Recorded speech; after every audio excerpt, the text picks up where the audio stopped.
Capítulo 3. Pero el caso de las Bárdenas reales, con sus numerosos testigos, iba a tener que esperar. Fue mejor así. Nunca me ha gustado interrogar a los protagonistas de un avistamiento ovni inmediatamente después de sucedido este. Y si los testigos, como en este caso, eran militares, mucho menos.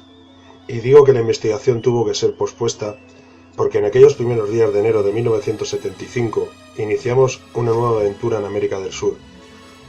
Y por segunda vez, tras los ovnis. La respuesta de los lectores de mi periódico a las primeras series de reportajes sobre este tema había sido tan desbordante y espectacular que fue preciso retornar a Perú para seguir informando sobre el desconcertante mundo de los extraterrestres. El asunto ovni interesaba e interesa con tal fuerza que la tirada del periódico se elevó con una de aquellas series en 20.000 ejemplares. Jamás, en los 75 años de dicho rotativo, se había conocido un fenómeno similar.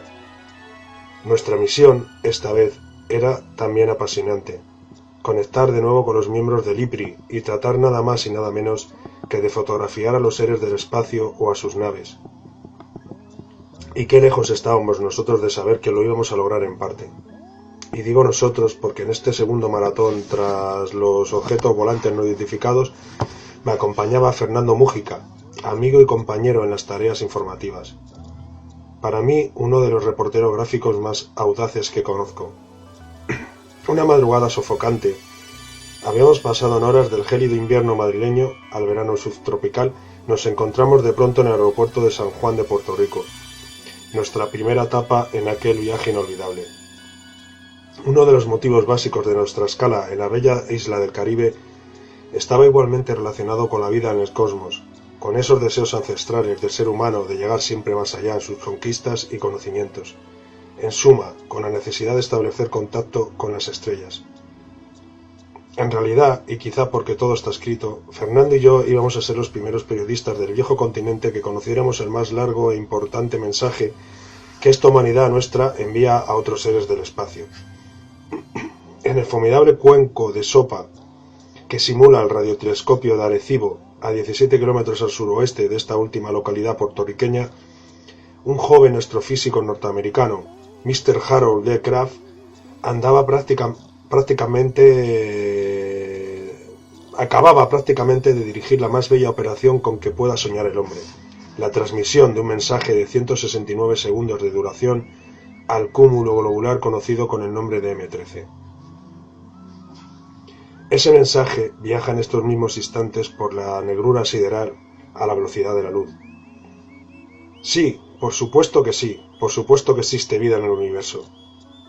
En verdad que deseé entonces detener el tiempo y pensar con mis 5 sentidos por qué Mr. Harold Kraft, director de operaciones del radiotelescopio más grande del mundo, había pronunciado aquellas frases con tanta seguridad. Él, un ingeniero en electrónica, astrofísico y descubridor de algunas de esas nerviosas estrellas que llamamos púlsares, y en fin sumergido desde hace más de 10 años en las matemáticas y la astronomía, él, no había dudado un segundo. Sí, hay vida en el espacio, remachó mientras contemplaba divertido mi cara de asombro. Fue entonces cuando extrajo de entre los papeles que ocultaban su mesa de trabajo en el radiotelescopio una lámina con un enigmático dibujo. Crack guardó silencio y volvió a observar mis redacciones. Yo hacía tiempo que me había perdido ya en un mar de suposiciones. El director del radiotelescopio sonrió y se dispuso a revelarnos lo que en verdad constituía el más fascinante y potente grito que haya dado el ser humano hacia las estrellas. Hace tiempo que teníamos puestos los ojos en M13. Por eso no hubo dudas a la hora de escoger el lugar, M13, prosiguió Harold Kraft. Es la más hermosa de las concentraciones conocidas de soles de nuestra galaxia. Sin querer, busqué en mi cerebro la imagen inconfundible de dicha acumulación o concentración globular, tantas veces admirada y comentada. La misión del radiotelescopio, en esencia, es esa: la búsqueda incansable de señales en el universo, el incesante rastreo de vida inteligente. Por eso, al construirse el observatorio en 1963, todos pensábamos ya en un gran mensaje que partiera de nuestro planeta hacia las estrellas. Ese día llegó con el invierno de 1974. Los 150 científicos que se han olvidado del mundo en las entrañas de aquel gigante de aluminio guardaron un reverencial silencio. La antena del radiotelescopio, orientada hacia esa ventana de luz y de vida que necesariamente tiene que ser M13, comenzó a lanzar al espacio un chorro de ondas de radio. Y durante 169 segundos nadie hizo el menor comentario. Nadie apartó la vista del gran panel de colores de las computadoras. Era realmente el mensaje, el grito, la llamada, la pregunta, la esperanza, el corazón de toda la humanidad, lo que se iba hacia el firmamento en forma de ondas de radio. Este que usted ve aquí es el mensaje que ahora mismo vuela hacia las estrellas de M13. Está redactado de tal forma que las ondas que lo integran, usadas en sistema binario, pueden plasmarse en este dibujo que voy a explicarles. El mensaje a las estrellas, en efecto, fue elaborado por la totalidad de los científicos que trabaja en el radiotelescopio. Pero a la hora de seleccionar lo que realmente se iba a comunicar a otras posibles civilizaciones extraterrestres, los científicos de Arecibo consultaron a todos y cada uno de los técnicos y empleados del radiotelescopio. Cada uno puso su granito de arena. Cada uno pensó en algo que mereciera la pena decir a los habitantes de M13. Y he aquí el espléndido resultado. El mensaje, señaló el director del radiotelescopio, comienza con una lección en la que describimos a esas posibles civilizaciones de nuestra galaxia al sistema numérico empleado en la Tierra. Dicho sistema, que pueden ustedes observar de derecha a izquierda en la parte superior del dibujo, es conocido como binario. En él, los números se escriben en potencias de 2, mejor que en las de 10, como en nuestro familiar sistema decimal. Se trata, en fin, de uno de los más sencillos sistemas numéricos y resulta muy fácil de codificar. Observé los 10 caracteres que efectivamente aparecían en la parte superior del dibujo. Cada número estaba marcado con lo que bien podríamos definir como una etiqueta de número, es decir, un carácter único que señala el comienzo del número. Explicar el mensaje, se adelantó el director a mi siguiente pregunta, resultaría quizá complicado y largo. Permítame, pues, que les trace un esquema. Para nosotros, después de la recopilación de ideas, apareció algo con claridad. Era preciso comunicar a esas civilizaciones extraterrestres los aspectos básicos de la vida en el planeta, su estructura, su población, las características de los seres que lo pueblan, etc. Por eso, la segunda lección clave del mensaje, y que aparece inmediatamente debajo de los números, fue concebida para la descripción de 5 caracteres, de derecha a izquierda, que son el 1, 6, 7, 8 y 15. Esta secuencia numérica, por otra parte improbable, ha de interpretarse como los números atómicos de los elementos llamados hidrógeno, carbono, nitrógeno, oxígeno y fósforo. Quedé perplejo. En los siguientes dibujos hemos desarrollado el complejo mundo de las moléculas y estructuras que forman la vida, el ADN. En uno de ellos, por ejemplo, se especifica que el ser humano habitante de este planeta está compuesto por 4 billones de estas estructuras. La química, pongamos por caso, corresponde a la del ácido llamado ADN, la molécula que contiene la información genética que controla la forma, los procesos vitales y el comportamiento de toda la vida sobre la Tierra. Esta estructura está arrollada como una doble hélice, tal y como se indica en el dibujo en las líneas 32 a la 46 del mensaje. La doble hélice, continuó Mr. Kraft, está enlazada con un esquema aproximado de un ser humano, estableciendo así la conexión entre la molécula ADN, el tamaño de la hélice y la criatura inteligente. A la derecha del hombre aparece una línea que se extiende desde la cabeza a los pies y que va acompañada del número 14. Ello pone de manifiesto que el habitante de ese planeta llamado Tierra tiene 14 unidades de longitud, siendo la única posible unidad de longitud la de la onda de transmisión, que es de 12,6 centímetros. Esto señala que el ser humano mide 5 pies y 9,5 pulgadas. Pero sigamos, a la izquierda del hombre hay otro número, aproximadamente 3.500 millones, que indica la población humana sobre el planeta. Debajo del ser humano pueden ustedes apreciar otro dibujo esquemático, corresponde a nuestro sistema solar. El Sol ha sido emplazado a la derecha y a su izquierda, los 9 planetas con una indicación de los tamaños relativos.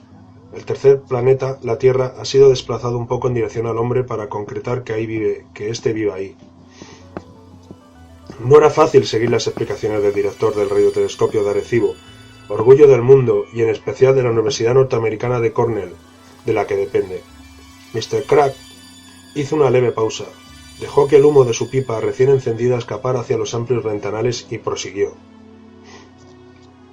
Por debajo del sistema solar, y de nuevo centrada en el planeta número 3, ha sido reproducida también la imagen del radiotelescopio. Este concepto, el de telescopio, se describe en el mensaje mostrando un dispositivo que dirige rayos hacia un punto. La curva matemática que lleva a tal desviación de trayectoria se indica en forma esquemática. Se trata, por supuesto, de una parábola. Observen que el radiotelescopio no está en posición invertida, sino arriba, con respecto al símbolo para el planeta Tierra. Por último, en la misma parte inferior del mensaje se muestra el tamaño del radiotelescopio. En este caso, coincide que se trata de las dimensiones del mayor telescopio del mundo y del que envía el mensaje. Este tamaño es de 2430 longitudes de onda o 1004 pies de un extremo a otro. Necesité volver una y otra vez sobre el dibujo para comprender, para captar su sencillez y al mismo tiempo su grandiosidad. Allí, en aquellos 1679 caracteres consecutivos, estaba redactado el más importante mensaje que el hombre haya lanzado al espacio. Según nuestros cálculos astronómicos, la llamada del planeta Tierra tardará 22.500 años para aproximarse a ese millón largo de soles que forman M13. 25.500 años viajando a la velocidad de la luz, 300.000 km por segundo. Si la señal es captada y descifrada, intervino nuevamente el director, el planeta necesita esperar otros 22.500 años para recibir una respuesta. Eso significa que quizás tengamos noticias de M13 allá por el año 45.000. Suponiendo, insisto, que el mensaje pueda ser comprendido y que la contestación sea inmediata. Mientras Rey Medina, encargado de prensa del observatorio, disponía un jeep para recorrer las gigantescas instalaciones, nos comentó: el mensaje fue transmitido a una velocidad de 10 caracteres por segundo. En total se invirtieron 3 minutos. Después, el milagro de la velocidad haría el resto, y un minuto después de concluir la transmisión, la misiva del planeta Tierra se encontraba ya tan lejos del Sol como la órbita de Marte. Después de 35 minutos, la llamada del ser humano pasaba a la distancia de Júpiter, cuya órbita se mueve a más de 700 millones de kilómetros del Sol. A los 71 minutos dejaba atrás Saturno, y 5 horas y 20 minutos después de la transmisión, el mensaje llegaba a las cercanías de Plutón, el más alejado de los planetas conocidos del Sistema Solar. Entonces, interrogamos a Rey Medina, ese mensaje podría ser detectado por cualquier radiotelescopio de la galaxia. Sí, siempre y cuando tenga la misma potencia que este. Fueron necesarias varias horas para recorrer aquel cuenco de sopa, como Fernando y yo habíamos bautizado al formidable reflector de 1000 pies de diámetro. Casi 39.000 paneles de aluminio, cada uno de 40 por 80 pulgadas, formaban el mayor y más sensible oído del mundo. Fue preciso buscar una depresión o una olla natural donde poder anclar el citado reflector. Bajo dicho cuenco de sopa, decenas de cables de acero contrarrestan los posibles efectos de la dilatación en los miles de paneles. Esa dilatación máxima, a consecuencia de la temperatura, solo puede alcanzar un octavo de pulgada. Si pasa de ahí es contraproducente, las señales se reciben mal y el funcionamiento general sufre alteraciones. Pero una serie de preguntas me atormentaba desde hacía tiempo. ¿Por qué los Estados Unidos no habían regateado esfuerzo a la hora de levantar semejante radiotelescopio? ¿Por qué no habían dudado en dotar aquella maravilla de la ingeniería con cerebros electrónicos encargados de buscar las estrellas o planetas? ¿Por qué tantos miles de millones de dólares? ¿Por qué tantos científicos? ¿Solo para lanzar mensajes a las lejanas estrellas? ¿Solo para tratar de captar otras voces de seres inteligentes alejados miles o millones de años luz de nuestro mundo? Antes de abandonar el radiotelescopio de Arecibo, traté de encontrar respuesta a algunas de estas interrogantes. Mr. Harold Crabb escuchó con gran atención.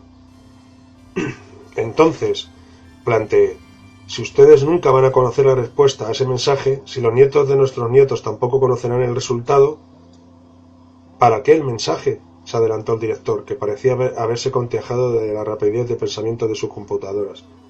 Crack apoyó la punta de su nariz sobre unas manos largas y cuidadas y sonrió como quien tiene delante un niño. Porque ha llegado el momento de lanzar nuestra voz al universo, y porque debemos demostrar al mundo y a nosotros mismos que estamos en condiciones de comunicarnos con otros seres. Traté de llegar hasta el fondo de aquella afirmación, pero no sabía.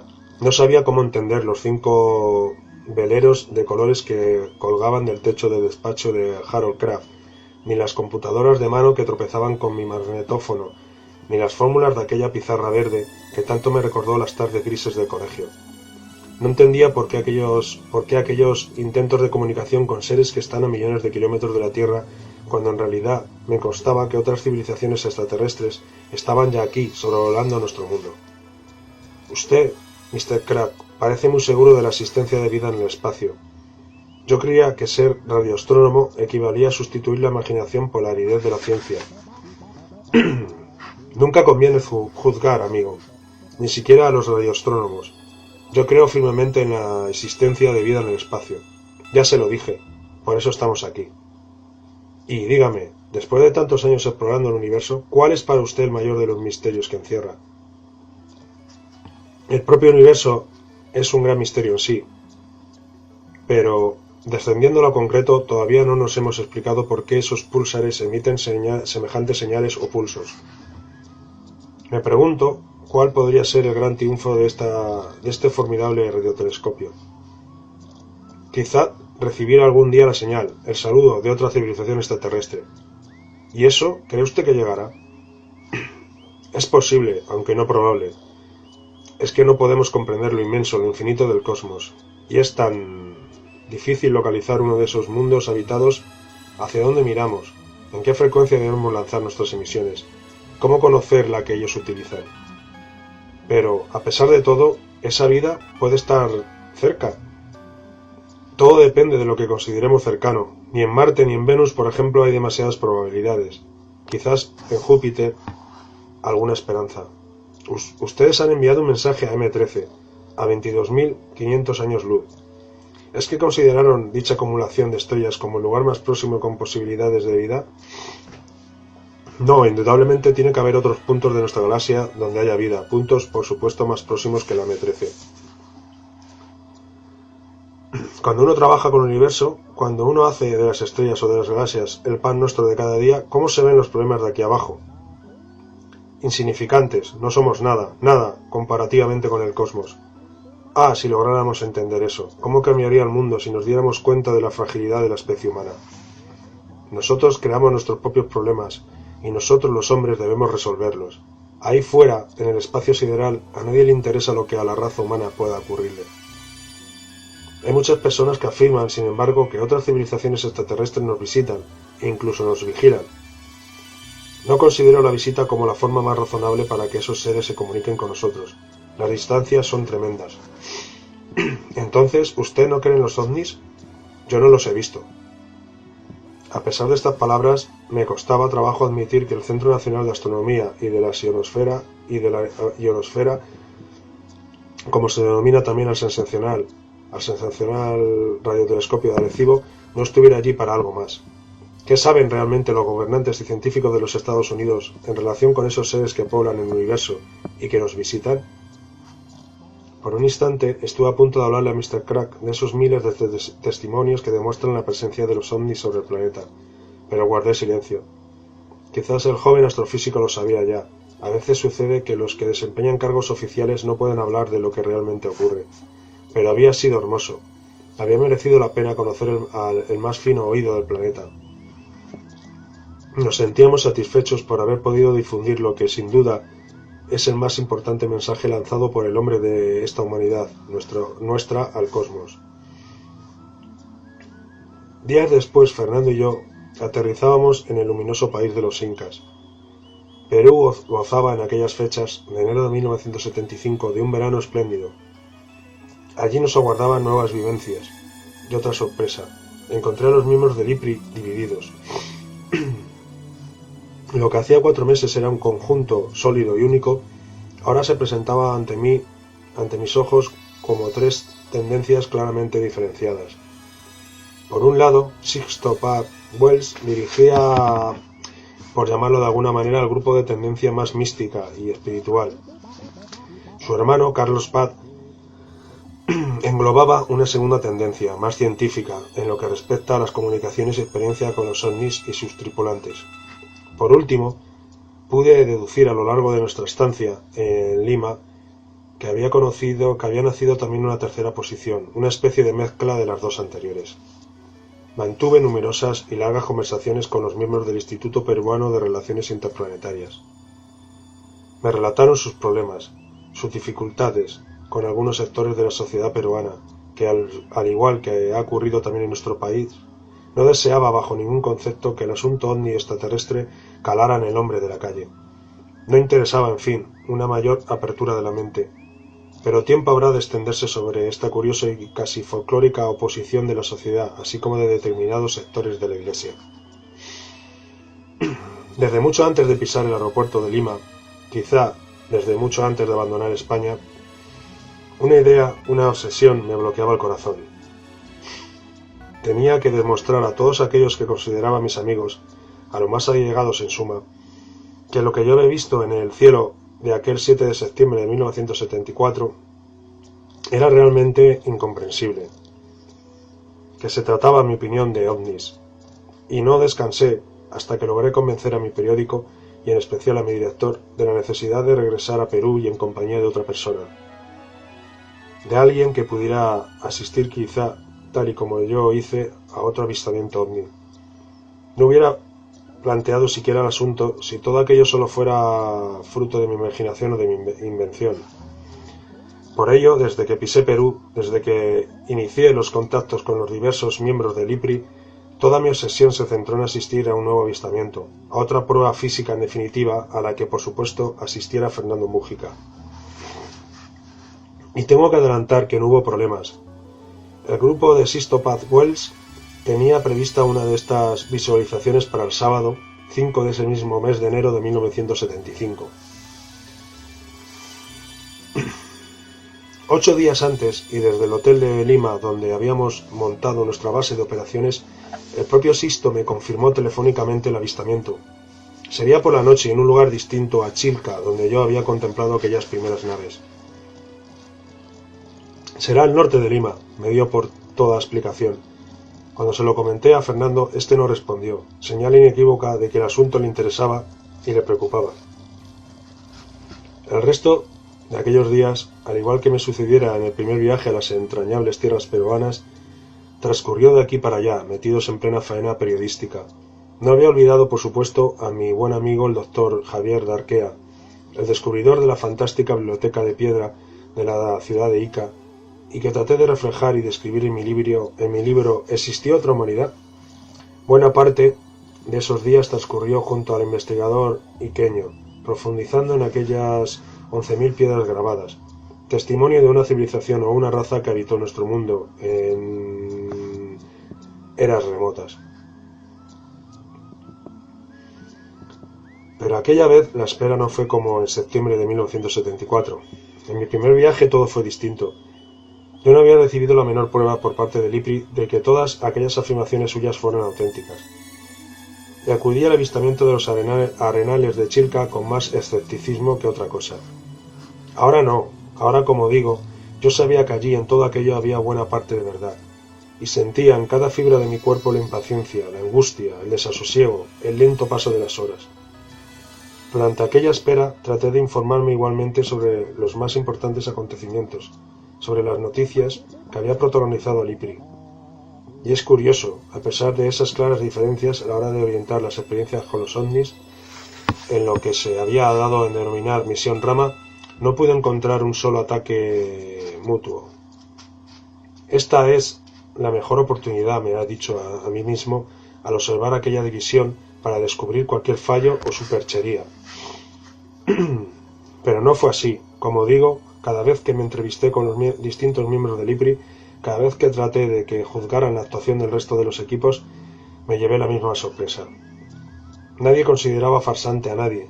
Eso sí, cada grupo me explicó que la citada misión Rama no era algo inmóvil o empantanado. Se movía, se desarrollaba por sí misma, al margen incluso de egoísmos y errores de los propios integrantes. Los objetivos, me especificaron, siguen siendo los mismos. ¿Cuáles?, pregunté simulando que los había olvidado. Los que tú sabes y que se te explicaron a su debido momento. Me sentí enrojecer. La misión Rama, prosiguieron mis amigos, busca concienciar a las gentes, hacerles sentir la presencia de nuestros hermanos los extraterrestres, hacerles saber que el universo es el único fin de los seres inteligentes, el universo y la sabiduría que en él se encierra. La misión Rama, como tú sabes, solo busca la preparación del hombre. Se aproxima un acontecimiento que pondrá en grave peligro a la humanidad, y ellos lo saben, y están rescatando a cuantos consideran imprescindibles o útiles para la gestación de una nueva humanidad más auténtica, más sincera. Una nueva humanidad, aunque parezca un sueño, que haga de este planeta un lugar de armonía, de paz. Y se está logrando porque los habitantes de todas las naciones son conscientes ya de que los seres del espacio nos visitan, de que están aquí por y para algo. Sí, de lo último podía dar fe. Jamás en toda la historia del mundo se había producido una sensibilización tan acusada en relación con los ovnis. Hasta los que sienten miedo de ver tambalearse sus tradicionales principios morales o religiosos han sopesado alguna vez en el fondo de su mente esta realidad, reflejada a diario por noticias de avistamientos y aterrizajes de estas naves, y eso es suficiente. Muchos, me subrayaron los miembros del IPRI, han pretendido confundir la misión Rama con una misión religiosa. Están equivocados, porque ¿qué tiene que ver la presencia de estas astronaves y de sus pilotos con las religiones? Sacar hombres del planeta y concienciar al resto de la existencia de astronautas extraterrestres no tiene nada que ver con las doctrinas religiosas. Si estos seres tratan de mostrarnos un sendero de amor, ¿por qué tenemos que confundir y mezclar esa filosofía con la religión? El amor que ellos conocen y siembran está muy por encima de nuestras mezquindades religiosas. En mis cuadernos de notas y mis archivos de cintas magnetofónicas conservo como un tesoro todas estas entrevistas repletas para mí de un alto, muy alto y desconocido sentido de la moral y de la convivencia. Y quizá llegue el día en que me decida publicarlas. Y llegó el 25 de enero. Todo estaba dispuesto por nuestra parte. A la hora convenida, Fernando y yo llegábamos ante el número 402 de la calle Junín, en el distrito limeño de Barranco. Todo parecía repetirse. Todo volvía a ser como en el atardecer de aquel 7 de septiembre. Frente a la casa de los Paz, fundadores del IPRI, se habían congregado algo más de 30 personas que conversaban animadamente en pequeños grupos. Allí pude encontrar a algunos de los que asistieron conmigo al avistamiento de los arenales de Chilca. Bien entrada la tarde, la expedición se puso en marcha. No recuerdo exactamente el número de coches, pero sí que formábamos una considerable caravana. Durante algunas de nuestras visitas a la sede del IPRI, habíamos conocido a un compatriota, un ingeniero del ejército español que hacía meses trabajaba en Perú en la realización de diversas esculturas en bronce. Y con él, en su coche, atravesamos la ciudad de Lima, siguiendo al resto de los vehículos. Hasta ese momento, nadie sabía el lugar concreto donde se produciría el avistamiento. Sisto Paz Wells me había adelantado tan solo que se trataba de una playa al norte de la ciudad. Y así fue. Después de media hora de camino, los primeros vehículos giraron a la izquierda, adentrándose en la arena de una inmensa y solitaria playa. Según mis cálculos, podíamos haber recorrido entre 15 y 20 kilómetros. Quedé sorprendido. Aquel grupo de 30 personas que viera a las puertas del IPRI en Lima había aumentado hasta 55. Nunca sabré cómo ni de qué forma. El caso es que a eso de las 6 de la tarde comenzamos a caminar sobre la arena húmeda y sucia de aquella interminable playa, en dirección a uno de los promontorios que se levantaban en el horizonte. El ruido y el color del mar me devolvieron parte del sosiego. Fernando, cargado con sus cámaras, teleobjetivos y trípode, se había detenido a escasos metros de las olas. Lentamente, recreándose, enfocó a una blanca gaviota que se había posado en lo alto de un gran poste clavado entre las aguas del Pacífico. Silenciosa, aquella ave siguió nuestro caminar. Busqué a Sisto Paz y me coloqué a su lado. No entiendo por qué se han producido estas excisiones, le comenté. Ellos nos han dicho que tanto la misión Rama como los objetivos de confraternidad cósmica que encabeza Eugenio Siragusa o el resto de grupos que existen en el mundo y que están en contacto con los extraterrestres vienen a ser como los dedos de una mano. Proceden del mismo tronco y su fuerza es idéntica. Todos caminamos en la misma dirección, aunque los nombres y los paisajes sean distintos. La brisa del océano me dio en el rostro y me devolvió a la realidad. Allí, en aquel momento, lo único importante, la única realidad que podía y debía contar era que sobre aquella playa apareciera un ovni. Yo los había visto ya, pero no así mi compañero, y yo necesitaba al menos, en aquellos instantes, que Fernando pudiera comprobar por sí mismo que era cierto. ¿A qué hora está previsto el avistamiento? Como a las 11 de la noche, pero en realidad nunca se sabe. No entiendo. Quiero decir, añadió Sisto, que a veces se presentan antes de lo previsto y en otros casos con gran retraso. Pues sí que estamos bien, murmuré entre dientes. Solo faltaría que no aparecieran.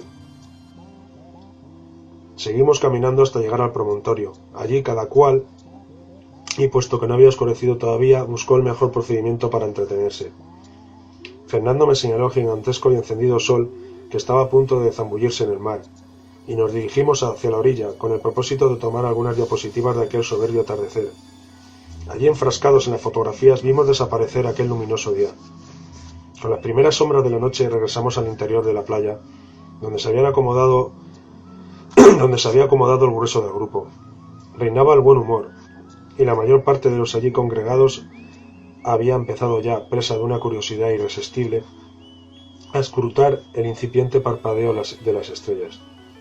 Se formó un círculo, y tal, y como sucede en muchos de los avistamientos a los que he podido asistir con posterioridad, todos guardaron silencio. Durante buena parte de aquella noche perdí de vista a mi compañero. Al igual que el resto de los miembros o simpatizantes del IPRI, comencé a explorar cada centímetro cuadrado de aquella bóveda celeste, desbordante de estrellas. Pocas veces había tenido la oportunidad de contemplar un firmamento tan bello. Si en esta oportunidad se repite lo de Chilca, pensé, mientras escuchaba en la lejanía el constante batir de las olas contra los acantilados, el espectáculo será prodigioso. El cielo está limpio de nubes y Fernando podrá captar en sus cámaras las formidables luces de estas naves. Instintivamente busqué a mi amigo. Lo descubrí tras las patas afiladas del trípode, haciendo los últimos preparativos en sus cámaras. Si la memoria no me falla, Fernando Mújica había colocado sobre la arena de la playa peruana una Pentax con un teleobjetivo de 300 mm f4 y una Nikon con un 400 f6.3, provisto de un duplicador que lo convertiría lógicamente en un teleobjetivo de 800 mm. La película utilizada en esta última cámara era Tilts de 400 ASA de sensibilidad. En la otra había colocado diapositivas Ektachrome High Speed. Cualquier objeto que se hubiera aproximado a cierta distancia habría quedado impresionado en sus películas. En ese sentido no podía sentirme más tranquilo. Fernando llevaba a sus espaldas 4 o 5 guerras, revueltas, secuestros y las más difíciles misiones periodísticas que puedan encomendarse hoy a un profesional. Y en todas había dejado constancia de su valor y de su eficacia. Pero el tiempo pasaba y aquellos malditos ovnis no terminaban de aparecer. A eso de las 9:15 de la noche, ya prácticamente oscurecido, alguien se señaló hacia el cielo, y todos, como movidos por un resorte, nos incorporamos de la ya fría arena enfocando cámaras y prismáticos hacia aquel punto donde efectivamente se observaba algo extraño. La luz en cuestión levantaba 10 o 15 grados escasos sobre el horizonte, pero era tremenda, blanca, destellante, y los corazones de cuantos allí nos encontrábamos empezaron a saltar sin control. ¡Se mueve! ¡Se mueve!, gritó alguien. Me clavé casi los prismáticos de 10 por 50 en las cuencas de los ojos. Yo no terminaba de ver que se moviera. La luz, eso sí, era fuerte. Bajé los prismáticos y observé el resto del cielo. No veía el planeta Venus por ningún sitio. Y aquella precisamente era la hora en que podía ser observado. No sería Venus lo que estábamos observando con tanta excitación. Otra voz, esta vez de un joven experto en astronomía y en ordenadores electrónicos, se adelantó a mis pensamientos y comentó ante la disilusión general: «Eso es Venus, seamos sensatos». La discusión arreció. Por un momento mi propio amigo, que vigilaba aquella masa luminosa desde sus teleobjetivos, afirmó: «Desde luego, eso se mueve. A cada rato se sale de la cuadrícula donde lo tengo enfocado. Y la verdad es que el punto luminoso siguió comportándose como un planeta, porque en realidad de eso se trataba. Un tanto decepcionado, el grupo volvió a situarse en círculo, y seguimos esperando. La noche era ya cerrada, resultaba difícil distinguir los rostros, pero a fin de cuentas, lo importante entonces no éramos nosotros, sino ellos. Pero los extraterrestres no daban señales de vida. Y una vez más sentía nacer en mi interior la vieja lucha del sentido común contra lo que indudablemente es considerado por muchos como algo fuera de lo normal, como algo extraordinario. Pero yo sabía que era cierto, yo los había visto. Silencio, el silencio había caído sobre nosotros, y cada cual, pienso yo, se dejó llevar por 1000 sueños, por 1000 ilusiones. Arriba, aquella legión de estrellas parecía burlarse de nuestra fe y de nuestra clara impotencia y hasta de nuestras ilusiones. ¿Es que estamos tan lejos de vosotros?, me repetí a mí mismo. ¿Es que hace falta tanto para que podamos veros cara a cara? Yo no imaginaba entonces, en aquella cálida noche del verano peruano, lo lejos que efectivamente nos encontramos de ese momento histórico. El joven experto en computadoras y en astronomía me comentó algo que automáticamente puso en movimiento ese sensor que todos los periodistas llevamos dentro y que nos dice cuando nos encontramos ante algo noticiable o periodístico. Aquel joven peruano, cuyo nombre he perdido entre los 1000 papeles que me traje de Sudamérica, me confesó que hacía algunos meses, y aunque él no pertenecía todavía al IPRI, había podido asistir a un hecho para él que no tenía explicación. Acudimos una noche a los arenales de Chilca, me expuso. Se trataba de uno de los cotidianos avistamientos. La noche era también despejada y serena, como esta. Llegamos al lugar y esperamos. De pronto, recortándose sobre una de las dunas, todos pudimos ver la silueta de un ser muy alto. Parecía observarnos también. Se me erizaron los cabellos. Algo me decía que aquel hombre no era normal. Yo calculé entonces que podía estar a 100 o 150 metros. No más. Y era tremendamente alto, muy corpulento, llevaba algo en la cabeza. No sé, quizá se trataba de su cabello. ¿Su cabello? Sí, parecía muy largo, al menos le llegaba hasta los hombros. Aquel joven me hablaba con timidez, dada la sensación de no querer dar importancia a lo que él y otros testigos habían visto. ¿Y qué hacía aquel hombre? No sabría decirte. Tú conoces la zona. Allí no hay poblados ni casas ni de pastores, ni el menor vestigio de civilización. Es un inmenso arenal. Como te digo, nos observó durante unos segundos y después desapareció tras la duna. Según los miembros del IPRI que me acompañaban, entonces se trataba de uno de los tripulantes de las naves de la Confederación de Mundos de la Galaxia, y estaba allí porque sencillamente procedía a la retirada de unos aparatos magnéticos que habían sido enterrados hacía tiempo en Chilca, con el fin de facilitar las aproximaciones de las naves. Yo solo sé, continuó el peruano, que aquel individuo no parecía un ser humano. Quedé pensativo y observé los confines de la playa.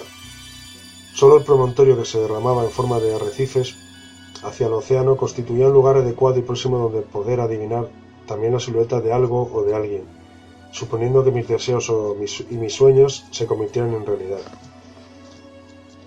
Pero nada de eso iba a ocurrir, y de pronto, hacia las 10:20 de la noche, por el este, apareció veloz un punto luminoso, que fue fácil descubrirlo entre aquel enjambre de estrellas. Tomé nervioso los prismáticos y rastreé el firmamento hasta dar con el enigmático objeto. Era como una esfera de luz.